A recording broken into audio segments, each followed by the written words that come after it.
Italian Football Podcast.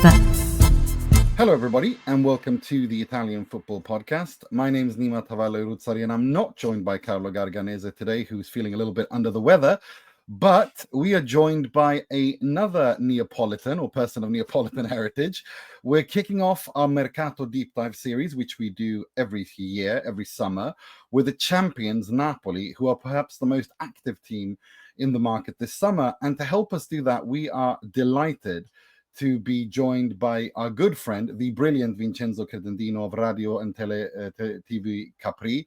Vincenzo, thank you so much for joining us. How are you doing? Hi, Nima. It's always a pleasure to staying in your company. A great hug to Carlo. Come back soon.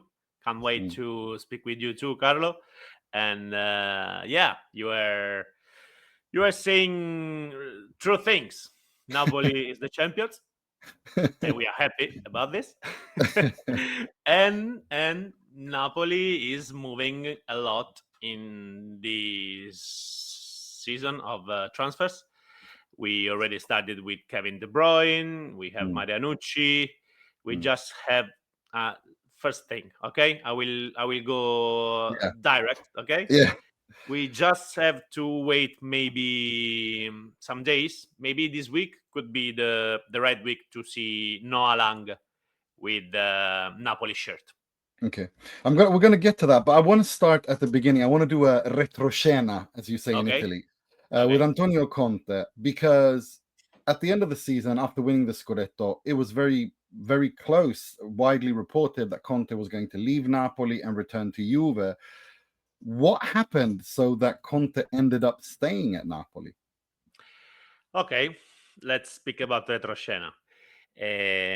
Conte lived some difficult moments, happy moments, but even difficult moments during last year with Napoli, because especially in January, he didn't expect to lose Kvaratskhelia. It was really hard to accept for him. It was something against what he's used to. You know, he used to the culture of work. If you work, you win. He was working a lot. He was winning. And then what happens? Your club sells the best player, maybe in Serie A. This is something impossible. So, and Conte was hit by this stuff. But when after many months, he said, I never spoke directly with Juventus. For our sources, he said the truth, because we are 100% sure that Juventus spoke with people near Antonio Conte, until the point that many good journalists in Turin were sure that Antonio Conte was coming back to Juventus, because people really close to Antonio Conte answered, it's possible. Let's see what happens. But, if you see Antonio Conte angry about the stuff of Kvaratskhelia, you say, okay, maybe we can speak about this, because in Naples, situation is not so perfect, even if Conte is winning. Then what happens? Then life happens. Then it happens that you win.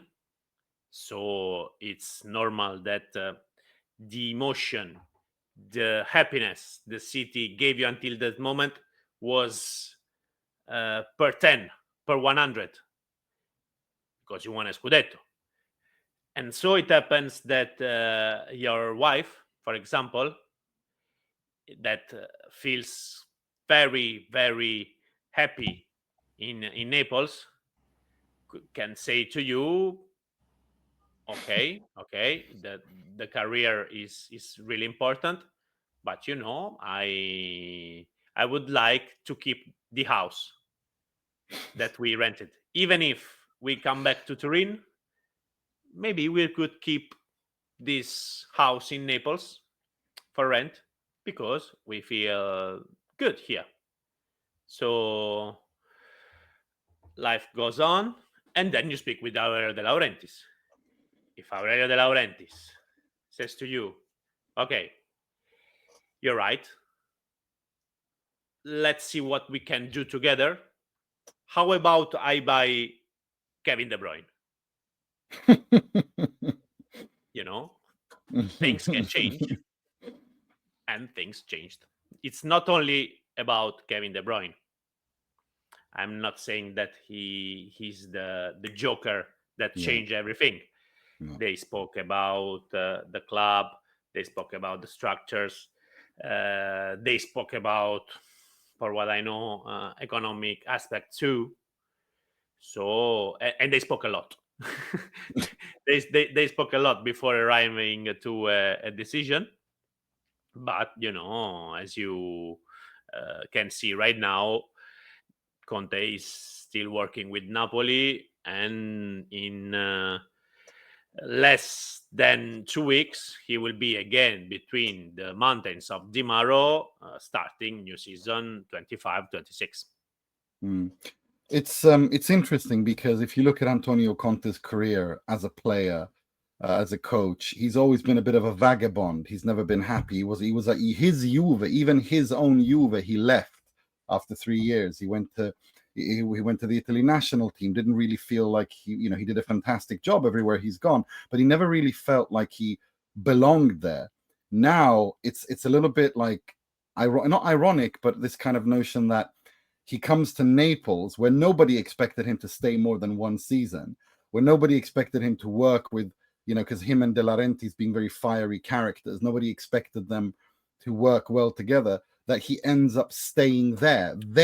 Well, Antonio Conte feels at home. If you asked me this question 1 year ago when Conte came, I would have answered, I expect him at least to stay 2 years. Okay. I am not saying I see the future. I'm just saying that was my feeling, not more. But I expected him to stay at least 2 years. I had doubts about the 3 years. Maybe he will stay longer.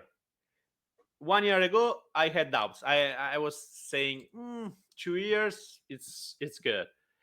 But 3, I had in my mind the story of Spalletti on the 3rd year, the email, you cannot activate this clause with just an email. I still had fresh in my mind that story.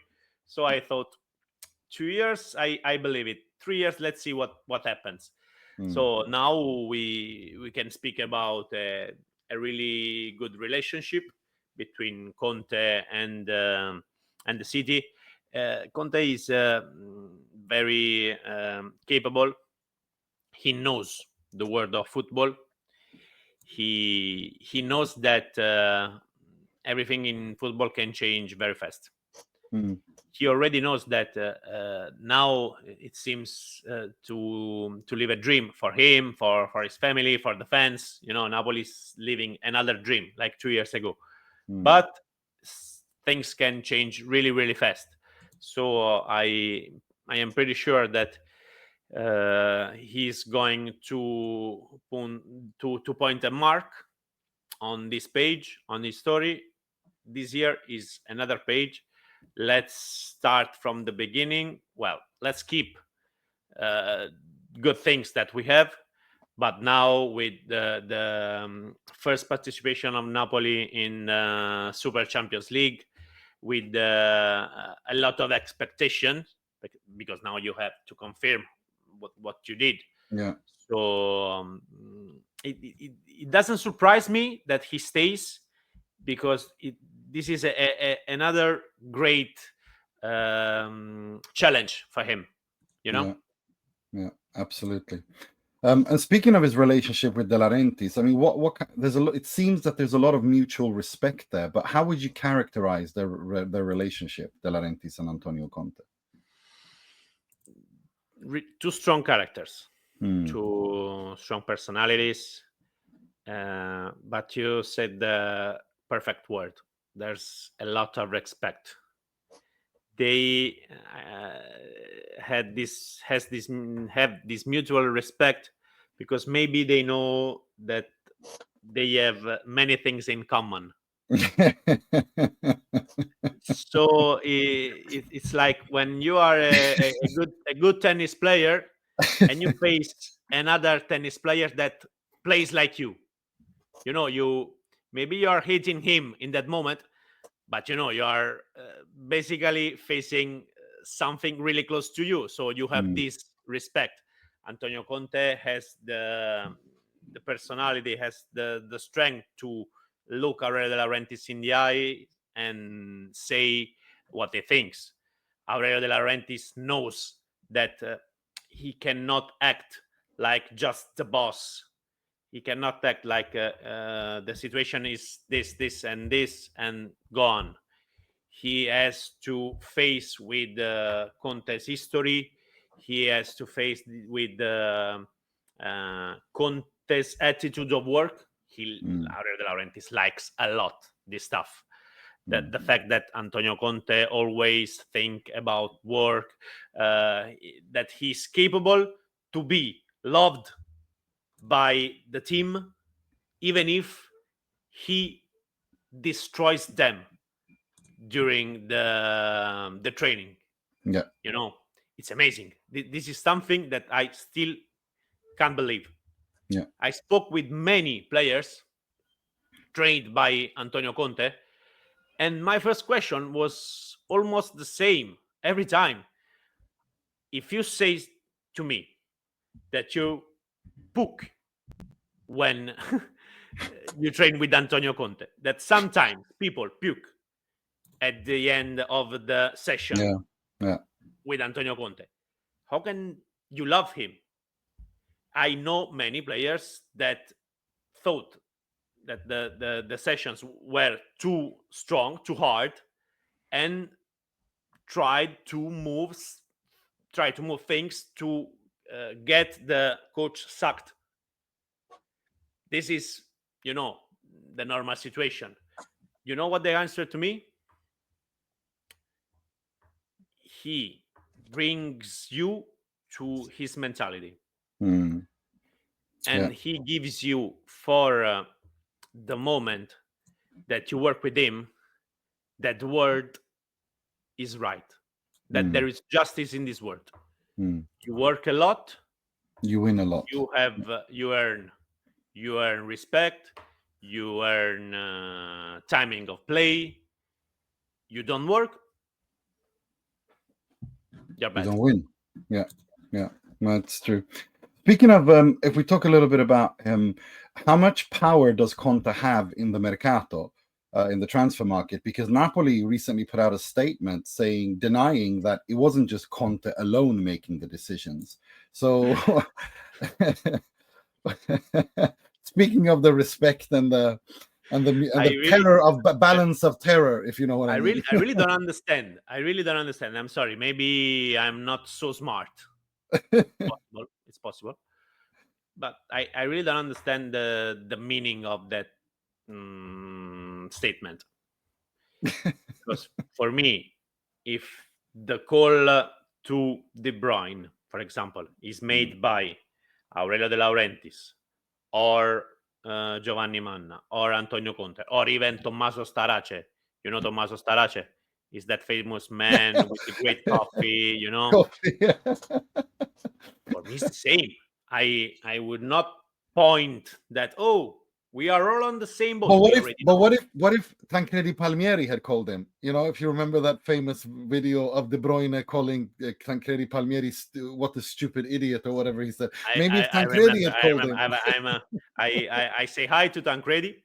I say hi. When I worked with him, it was very, very amazing. Yeah. And I didn't like that moment because De Bruyne said that word when he was going out. Yeah, stupid. Yeah, I remember. In that moment, I understand. I understand De Bruyne that lose he was frustrated. something of his calm. because the question of Tancredi was kind of spicy. Yeah.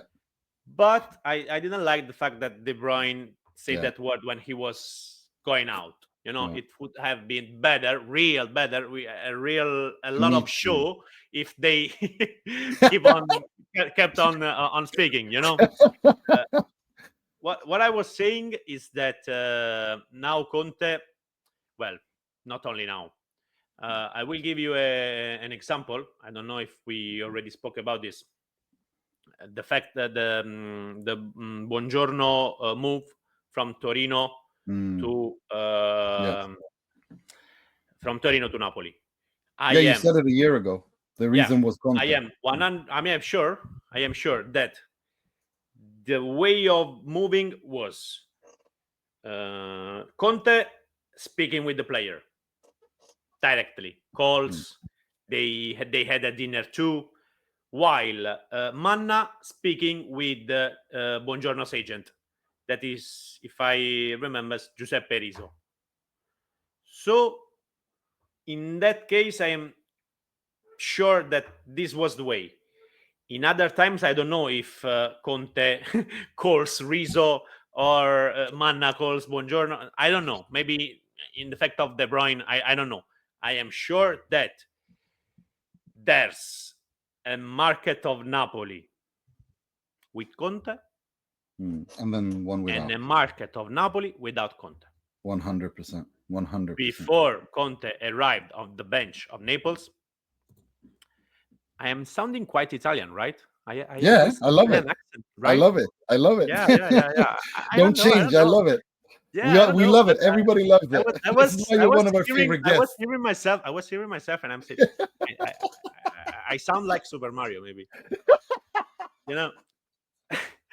And Conte, before the arrival of Conte, if I am not wrong, Napoli bought Spinazzola. Yeah.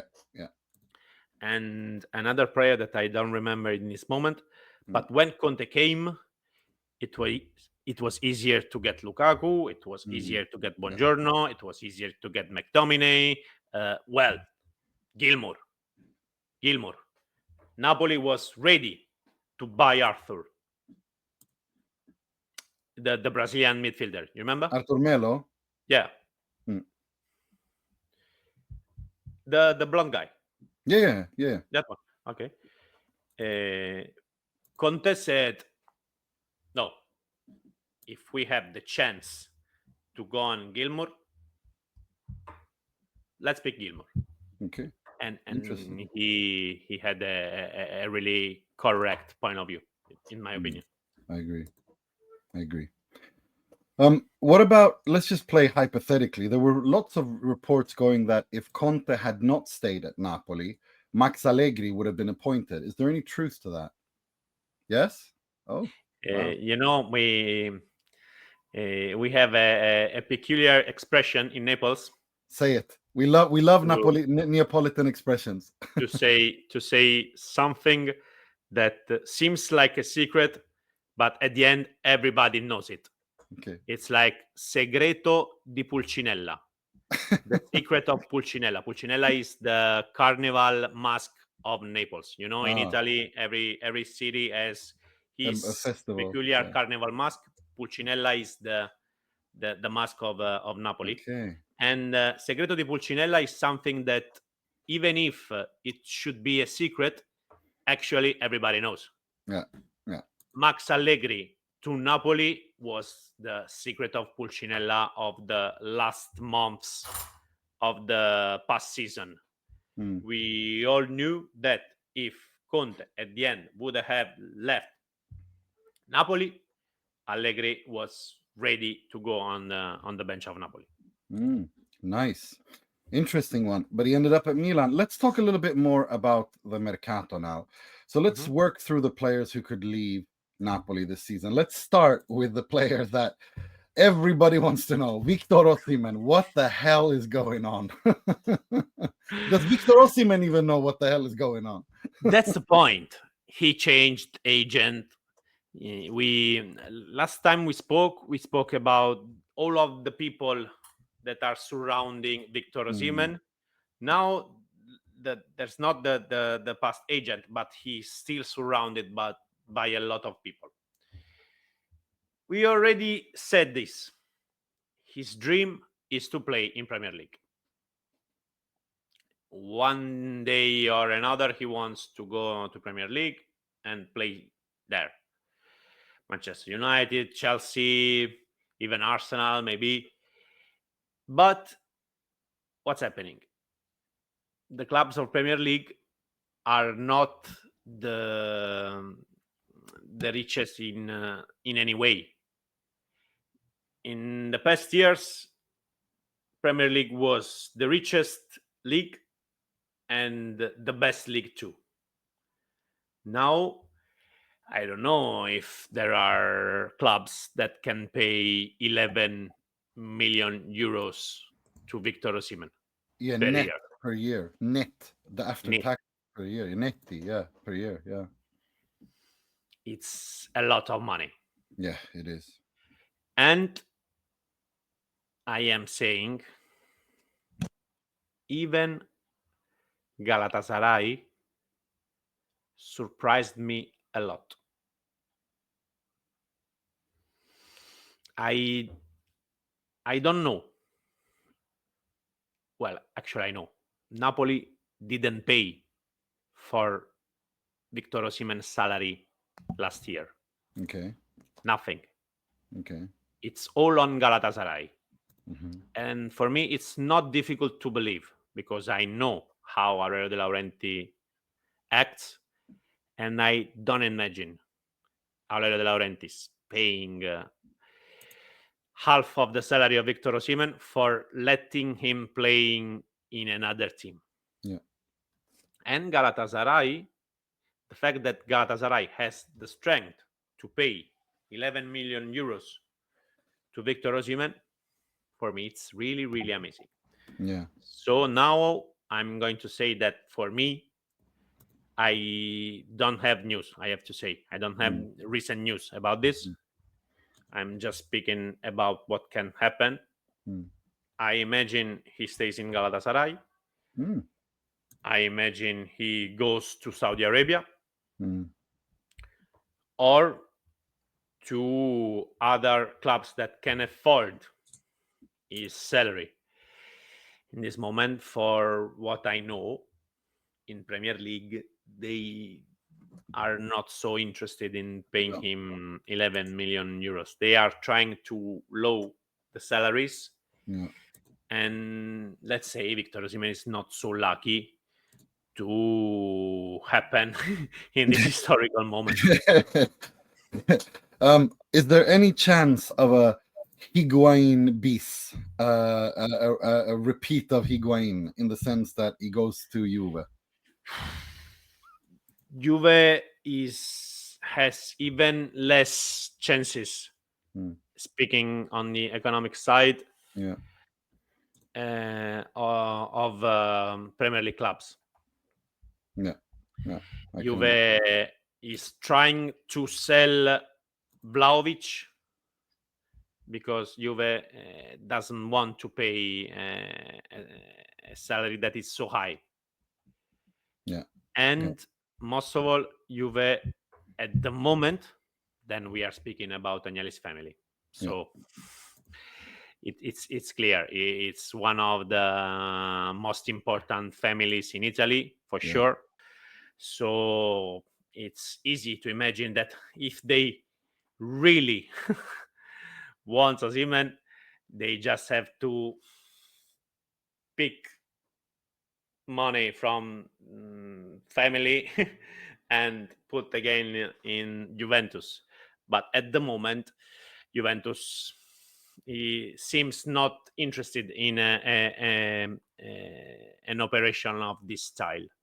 So I would not put Juventus on top. But I have to say, to give a complete information, that everything can change with this economic power. Nel calcio non si sa mai e con la famiglia Agnelli non si sa mai. That's the point.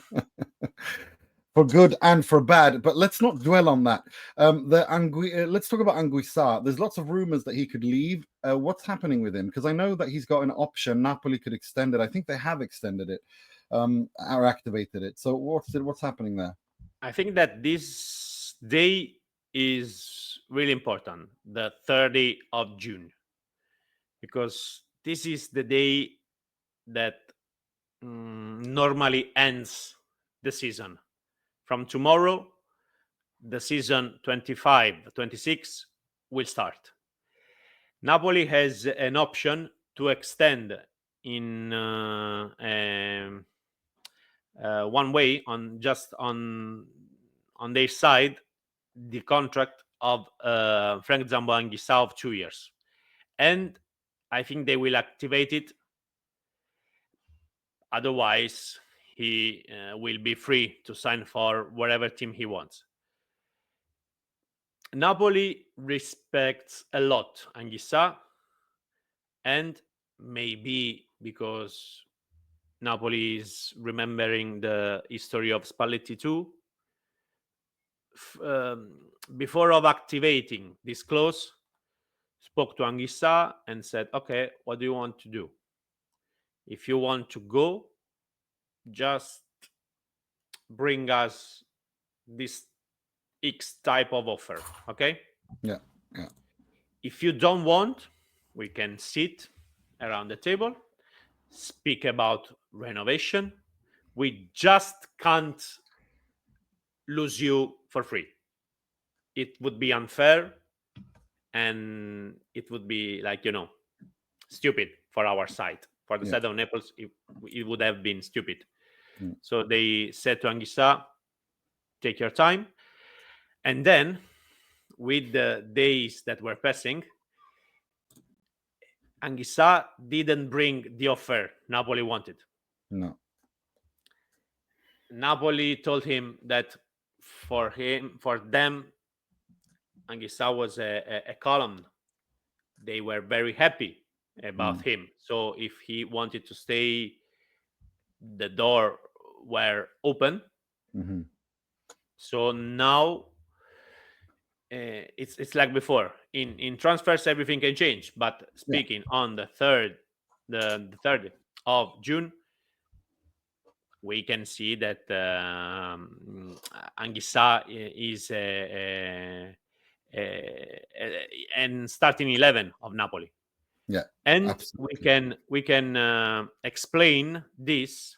We can find the reason in the fact that the calls, the speaking with Yunus Musa is getting a little bit slower. Yunus Musa was not the substitute of Anguissa, but that kind of player maybe. Yeah. If Anguissa stays, there's not so big hurry to go on a profile like Yunus Musa. So this is like an indication that comes from transfers to think that Anguissa can stay. Interesting. But then he'll probably have to sign a contract extension, won't he? Because I mean, the clause is only, is it 1 year extension? 2 years. 2 years. 2 years extension. Okay. Napoli is very relaxed about this stuff. Well, that's good, because then that buys them time. Giacomo Raspadori, he's been linked with Roma, Lazio. There's been talk of a Fratesi Raspadori Inter swap. What's happening? This is very difficult. For what I know, there's the chance that he can leave. They tried already to let him leave in last January. They were close to a deal with Roma, with Pellegrini in Napoli and Raspadori to Roma. Raspadori agreed with this option. So I would say that with the right project, Giacomo Raspadori wouldn't say no to a change of shirt.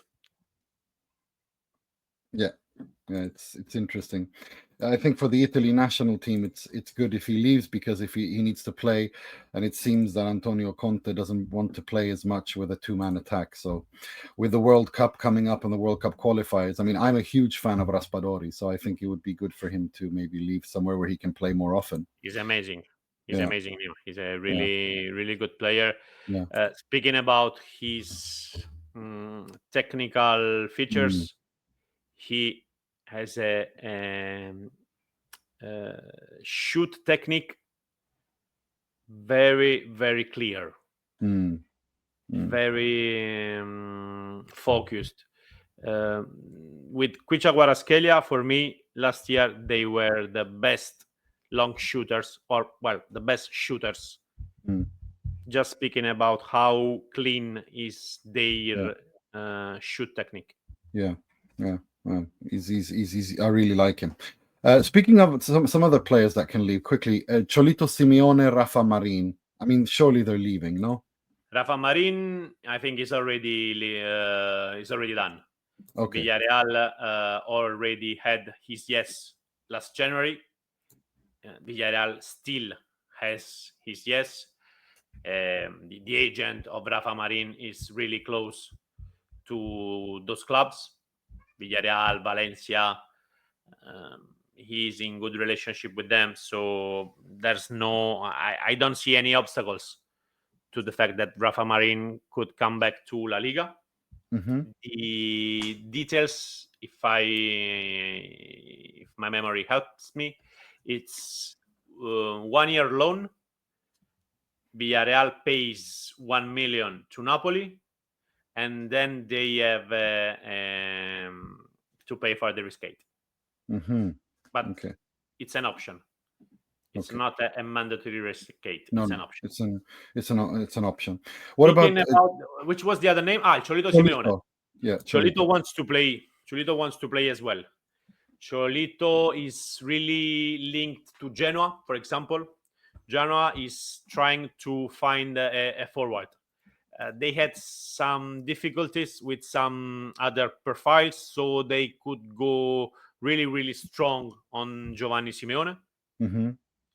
I think that then he's linked to Torino too. But I don't know. I imagine Torino going on a forward like a versatile one with many features, like Cyril Ngonge, for example. Ngonge can play on the as a wing, as a forward.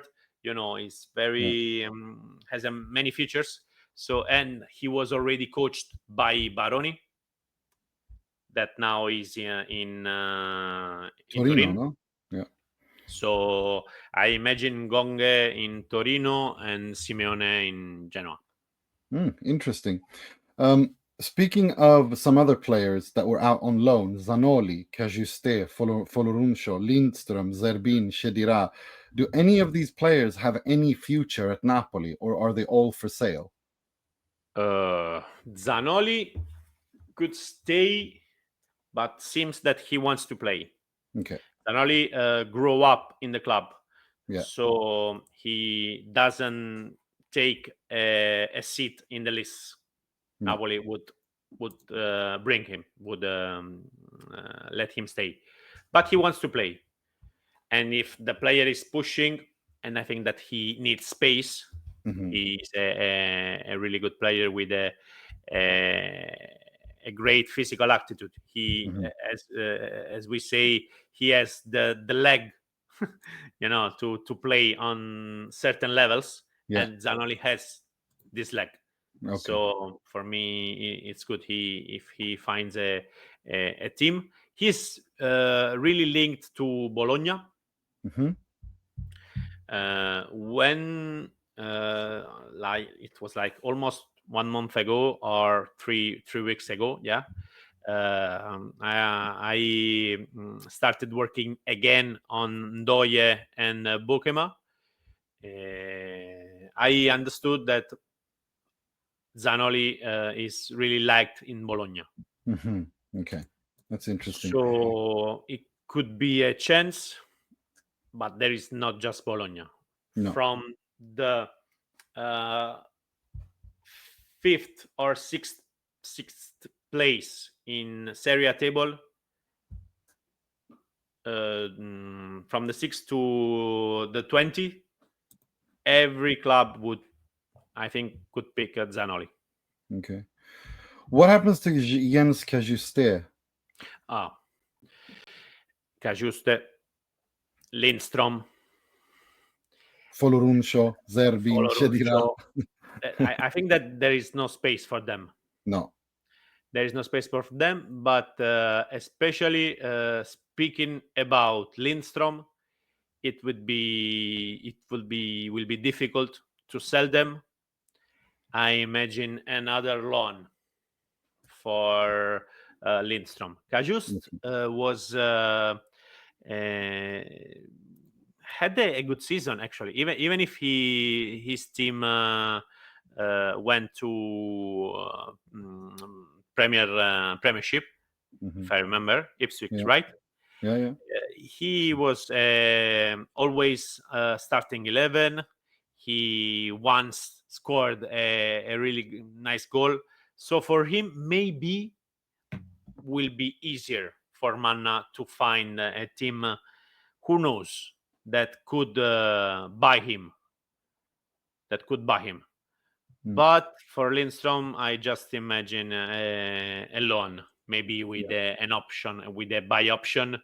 I heard something about Udinese, but I would say abroad again. Okay. You know, in a league where he already was in confidence, like Bundesliga, for example. I understand. Interesting. And then Folorunsho, Zerbin, Chedira. I mean, most of them are leaving, right? Folorunsho has a really peculiar story. Last year, he was on the he was ready to go. Then, in the first part of the Di Maro work, Conte was really impressed. But when he was starting to impress Conte, I don't remember the team, if it was Atalanta or Lazio, but one of these team made him a really important offer, and Conte got angry at him. I think it was Lazio. I remember this. Lazio, okay? I think it was Lazio, yeah. Conte got angry at him and decided to say, okay, you can go. Then he could not complete his transfer to Lazio, so he stayed in the middle because he couldn't move. Conte decided to put him outside the team.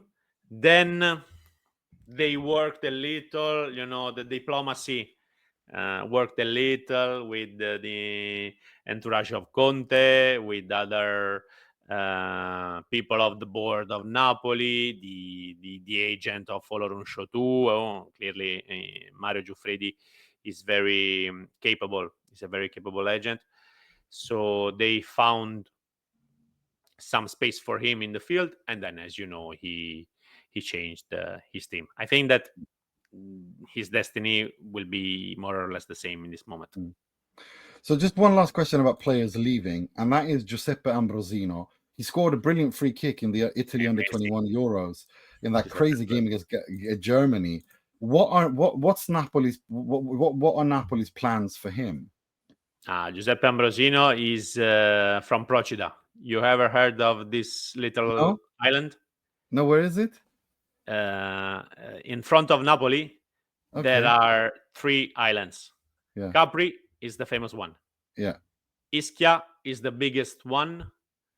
Procida is the island that almost nobody knows, but it's really, really cute, small, a land of fishermen in the past centuries.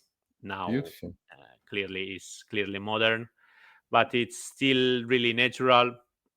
Giuseppe Ambrosino was born there, and when he was a young player of Napoli young teams, he always, had this trip with a little boat from Procida to No Napoli way. or to other places. Yeah, it's Oh, it's an incredible wonderful. I story. love it. I love it. It's an incredible story, and I'm really, really happy that he, at the end, he's growing a lot. And I think that Napoli evaluates him a lot. He can do a great career if he follows all the steps. Maybe a loan could be another great option in this moment.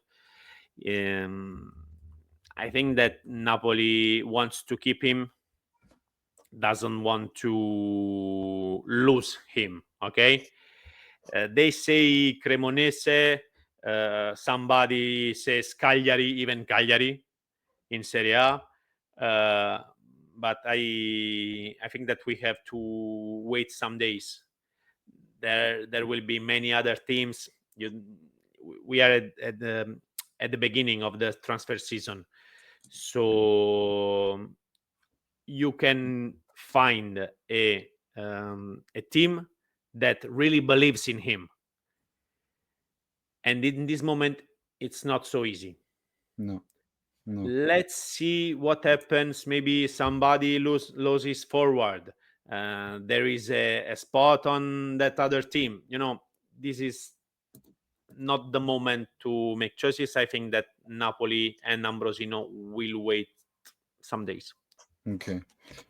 Let's talk about players who are coming in. Let's start with the striker. The number one linked player is Darwin Nuñez from Liverpool. What's the latest there? Darwin Nuñez is on the list of Napoli since 5 years. Okay, that long. When they were picking Victor Osimhen, one of the alternatives were Darwin Nuñez. He was proposed to Napoli from his former agent, Edgardo La Salvia. And so the history could have been totally different. Then Napoli changed his board. Cristiano Giuntoli went to Juventus. But, good players remains good players. And Darwin Nuñez then went to Benfica, Liverpool. For me, he's an incredible player. And as you were saying, he's the first choice of Napoli. According to me, he's on the same level of Romelu Lukaku. Okay. Even higher with another coach. Okay. Then you have Antonio Conte. So with Antonio Conte, I always keep Romelu Lukaku. Okay, if I am president of Napoli and I have Conte, I decide to keep Romelu Lukaku. Okay, but with other coaches, no, I would pick Darwin Nuñez. For me, he's an amazing player. He's incredible, but as you know, he's very expensive too. Liverpool for the moment asks like 65 million euros at least. There's a lot of distance. There's a lot of distance, but the player wants to play with Napoli. He already spoke with Walter Gargano. Do you remember Walter Gargano? Yeah, I remember Walter Gargano. Played for Inter as well, I remember, yeah. Yeah. Mazzari's Napoli. At Mazzari's time, right? Yeah, Mazzari's Napoli and Mazzari's Inter. Yeah, I remember. Yeah. Great Walter Gargano. Amazing play. Very funny. Very funny, Walter Gargano. Yeah, he was. There are some stories about Walter Gargano outside the pitch. Very, very funny. I'm sure. Walter Gargano spoke with Darwin Nuñez. Darwin Nuñez told him they are working on this, and I would be really happy to play in Napoli. So when you have the player that made a choice, maybe it's easier.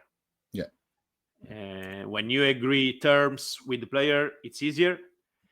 We just have to wait. The second option, as you were asking to me, I already know, is Lorenzo Lucca.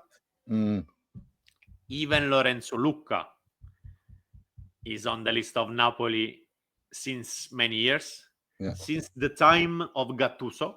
Okay. He did an amazing season with the shirt of Pisa. I don't know if you remember. I remember. Before he went to Ajax, yeah. I interviewed the president of Pisa at that moment, and he confirmed that Napoli took some information about that young player. Then he went to Ajax. He did a really good season with the shirt of Udinese. I would not be unhappy of seeing Lorenzo Lucca with the shirt of Napoli. He's not at the same level of Darwin Nuñez, but I would be really, really happy, and I would not be disappointed to see him even in a Champions League match starting 11 in the lineup. For me, he's an incredible player. He's tall, he's strong, but he's incredibly fast. Fast and dynamic, very dynamic. Think about how tall he is. And he has a really good base technique, Agreed. 100%. We interviewed him not so long ago, and he's great interview. Thank you. Grazie, Vincenzo. Listen, I think you're right. I think for not just for the Italy national team, but also for Napoli, and also with Conte there, I think someone like Lorenzo Lucca, because he's good with his back against the goal, he can hold up play, he can put others into play, he's quick, he's dynamic, good technique. I think for me, Lucca, I wouldn't waste money on Darwin Nuñez. I would go after Lorenzo Lucca. I think for Napoli with Antonio Conte, you spend 20-30 million on Lorenzo Lucca, you still have money left over. And again, Antonio Conte is there. So I think Lucca would be it would be fantastic for Lucca, for Napoli, and also the Italy national team. So I think it would be not so easy to make Lukaku and Nuñez coexist. Exactly. I don't imagine Darwin Nuñez happy on the bench. No. On the first match of Champions League. No. Maybe Lucca can accept. Yeah. No, 100%. Exactly for that reason too. Are there any other alternatives besides Lucca and Darwin Nuñez on that list? Well, yes. Angion Bonni was on the list of Napoli in last months, and I like that player a lot. I like that player a lot too. Yeah, always Inter on our on our way. always. And let me remember. Yeah, I remember Bonni, Nuñez, Lucca. Then we are speaking about wings like Noah Lang. I was going to go to the wingers. You said Noah Lang is close, and Dan Ndoye. I mean, let's talk about the wingers. You said Noah Lang and Dan Ndoye. Is Noah Lang really close then? Yeah. Yesterday in the morning, they send me a message. I will send to you. I will say to you. Okay. Just give me a second. No, it's just for the show. Yeah, thank you. No, I'm kidding. We get to read Vincenzo's WhatsApp messages on the Italian football. Yeah, no, it was on Saturday. I think a deal must be pretty close now. On Saturday at 7 in the afternoon. Okay. So since that moment, I started to think that Noah Lang is actually becoming a player of Napoli. The source that gave this info is very reliable. So since Saturday, I am starting to work on which could be the moment of medicals, Okay. because So we're that close. this moment they are very, very close. The deal is 25 plus bonus to PSV, and a 5-year contract at 2.8 to the player. Okay. That's a typical Aurelio De Laurentiis deal. Young player, 5-year contract, 2 million net, and then sell for 100 million in 3 years to PSG. And what about Dan you and know what's Ndoye? typical too? What? You know what's Yeah? typical too? No. This delay. This Ah. delay.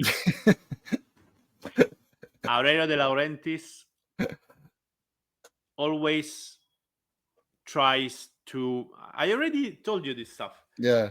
Even in the last days of a transfer affair, he always tries to pick something in on the last day, a little close that could give him power in the future. Yeah. It's very, very typical. That's why, even if it was last Saturday, I am speaking about this whole week, because it's normal. Now this is the moment where Napoli is trying to keep something from Noah Lang entourage and Noah Lang side. Yeah. The usual De Laurentiis stuff. What about Dan and Ndoye? Is he still a target for Napoli? Yes. Dan Ndoye is still a target. Napoli, we can speak about Antonio Conte in this moment, because he wants two wings that plays on the left, because he wants to pick Neres and bring him in on the right with Politano. So on the right you have Politano and Neres, and you are perfect. On the left, he clearly wants two different types of wings. Yeah. One player like Noah Lang, that is capable to destroy something in the last 30 meters of the field, with a good pass, a shoot, a dribbling, someone that can invent something. And then another player that he's more physically structured, that can cover large parts of the field in a short time, that is good. And then Ndoye is perfect for this description. Yeah, he is. So then Ndoye fits the second shape, let's say this. But Bologna is asking a lot, like 40 millions of euros. The players already said that he will be happy to play with Antonio Conte, to play with Napoli, but he doesn't want to force the hand with Bologna. No. He's not saying you let me go to Napoli or I will go outside the pitch. He's not saying this. He's just saying I am good here. Napoli is a good option. If I can help Bologna, I am happy. So you can find your deal, you can find your terms, and then come back to me when you're ready. Sure. He's a little more difficult than Noah Lang, because he has many teams on him, even Premier League teams. Yeah. So he's saying to Bologna, okay, if you find a deal with Napoli, for me it's good. Napoli offered me 3.5. If you find a deal with another Premier League team that offered me 4 or 4.5, I can be happy as well. So you find a deal, dear Sartori, and then you call me. Yeah. Okay. More or less, this is the Ndoye situation. Okay. Well, that's. I mean, I think. I mean, if Napoli get Ndoye with Conte, I mean, Jesus, that's a good signing. That's a good signing. That's a very good signing. You play. Do you play Fantacalcio? Yeah. My Ndoye was in my team last year. Ah. I paid just 1 for him. It's kind of medal for me. Yeah, it is. I love that player. Maybe, well, maybe if they want another direttore sportivo at Napoli, you could be the next direttore sportivo at Napoli. Well. I stay on my side. I stay on my side.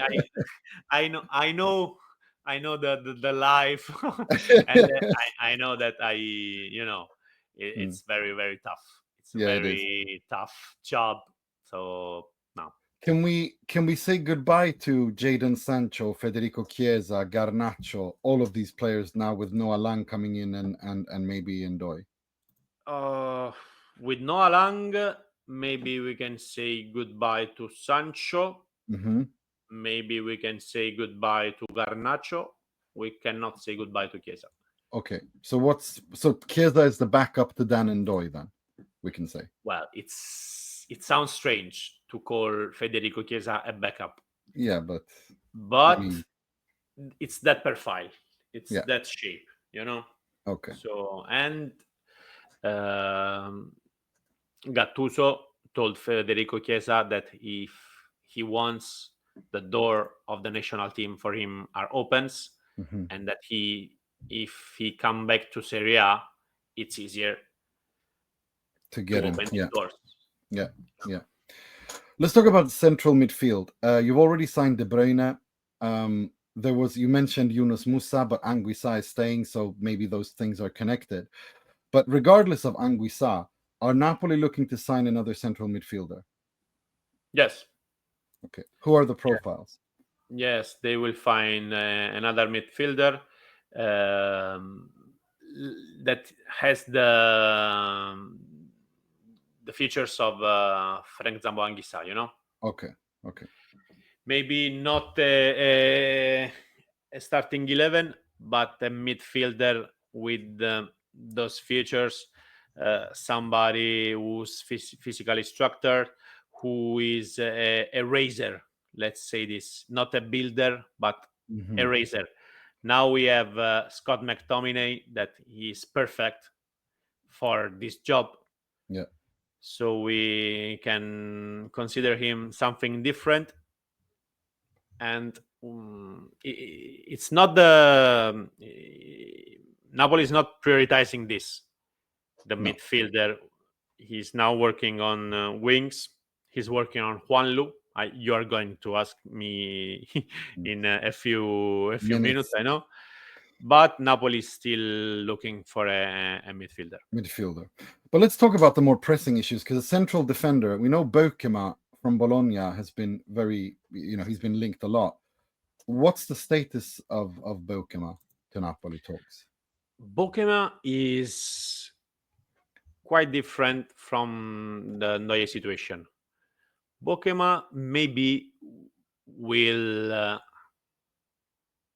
put up his hands and say, this is my moment to go to Napoli. If you are blocked by Lucume's situation, it's not my fault. This is a little closer. Beukema is a little closer to Napoli than Ndoye. Okay. And because he maybe will ask Bologna to go to Napoli, and Zanoli could take a place in this stuff, Okay. Money plus Zanoli for Sam Beukema. Okay, that's interesting. Now the evaluation is still high for Napoli. Yeah. 30 millions is still a lot for Napoli. But now Napoli is waiting. Napoli feels confident. Napoli feels sure. There is not just Beukema. There is Calvini too, for example. He has a price of 15 million euros, so it's something even different. But when you buy Scalvini, you are not just buying a player. You are buying a Rolex. You know that even if you don't wear it, you will sell it again. Yeah, it's an investment. So, when you buy Scalvini, it's like a Rolex. Not I hope, I Salvini. hope, Not I hope, Salvini. I hope you don't buy Salvini. I hope you don't buy Salvini. Brilliant. Federico Gatti has been linked as a backup if Beukema deal falls apart. Yeah, but he's signing a renovation with Juventus. Yeah. He's Okay, signing. Even Federico Gatti was on the list of Napoli before of. Well, it's normal now. If I say it many times, it seems normal. But even Federico Gatti was seen by Napoli when he was playing with Frosinone. Yeah. And Giuntoli brought him to Juventus. Yeah. It's normal. Yeah. No, he was also linked to Inter when he was a Frosinone. I mean, he was very highly rated. I remember that season in Serie B. Even if he was not so technically brilliant, no, he had this impression of being what you need, the man that you need in your defense. Always focused, always capable to see the moment, to understand when you have to go, when you have to wait. It's not so common nowadays to find a center like Federico Gatti. For me, no, it's not. No, I know what you mean. The kind of character and leadership that he has in the back, even though he has technical deficiencies, I understand what you mean. Let's talk about the fullbacks. They've been linked with right and left fullback. Juanlu from Sevilla on the right, Miguel Guiterres on the left. What's the situation there? On the left, I think that Napoli is happy. Okay. They are not prioritizing the situation on the left. Matias Oliveira is first his lineup. Spinazzola did a good job. On the left, Juanlu is something they are working on it. If you open a Spanish newspaper, you will read that they are pretty sure that Juanlu is going to Napoli. For what I know, Napoli is just waiting that Sevilla low a little bit their demand, like 15 millions, for example, and they will go for Juanlu. Okay. So that's that. Let's talk about just goalkeepers quickly. I know that there was talk of Meret signing a new contract, and there's also talk of Napoli looking for another goalkeeper, Vanja Milinkovic-Savic, who I think is a very underrated goalkeeper. Torino has been links. What's the truth? They are working on Vanja Milinkovic-Savic with no links with the Meret situation. Okay. Meret signed a new contract of 2 years. Okay. With a little improvement on the economic side. Now he's earning like 2.4, 2.5. For what I know, he earned something at the signing too. Not a lot. I am sure that it was not an enormous stuff. No. They were really speaking about a few money compared to other moments, but this is football. You have to be really careful about the money, about the capitals in a club. But at the end, they were happy. So they are going with Meret, but they could pick another goalkeeper too. Okay. It seems that Antonio Conte values a lot to have many arrows on his back. Yeah. Now he wants to compete on all fronts. Let's imagine when you have to keep the ball even in your side of the pitch. Vanja Milinkovic-Savic can help you with his feet. Is a totally different type of goalkeeper compared to Alex Meret. So it has sense. Apparently, Antonio Conte wants really different players at his orders to pick the best one for the game in situation, question. for the game in that moment. Yeah. Vanya It makes sense. has an exit clause of 20 millions or 18 millions. Maybe that is the stuff. Napoli seems to wait a little to make Torino understand that even 11 or 17 is a good evaluation for Milinkovic-Savic, that already said yes to Napoli. But this is quite normal. When you can make a step like this, you don't think about it too much. Okay. Yeah, that's absolutely interesting. And so basically Conte wants to have two players in every position with different characteristics to be able to compete on all fronts. That's how I read this situation. It's very logical from him. Yeah. He has a really relational type of football. Yeah, it is. And when you have a relational type of football, the features of the players counts even more. Yeah. And it's even easier for you to coach a team if they have all different features. Yeah, absolutely. Just before we go and end, are there any other players that Napoli could move for this summer that you've heard that we've not discussed already? We spoke about Simeone, Raspadori, Politano is staying, Neres is staying, McTominay is staying. We spoke about Anguissa, Gilmour is staying, Lobotka.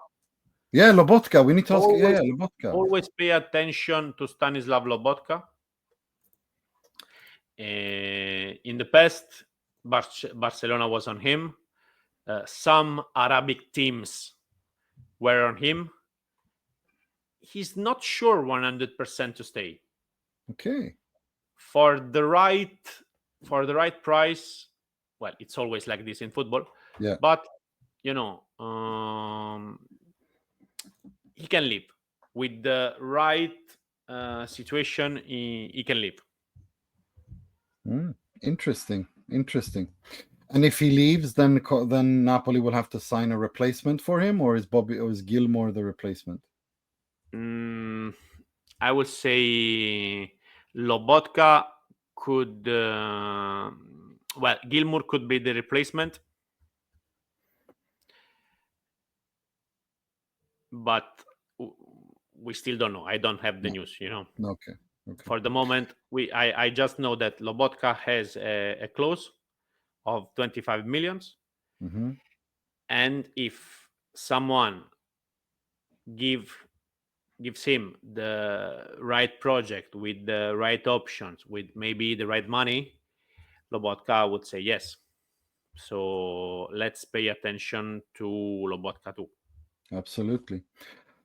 Vincenzo, it is always a pleasure. Thank you so much for coming on and being so generous with your time every single time. I know the listeners absolutely love listening to you and having you on. So thank you so much. But before I let you go, if people want to find your work, if they want to follow you on social media, where can they find you and where can they listen to you?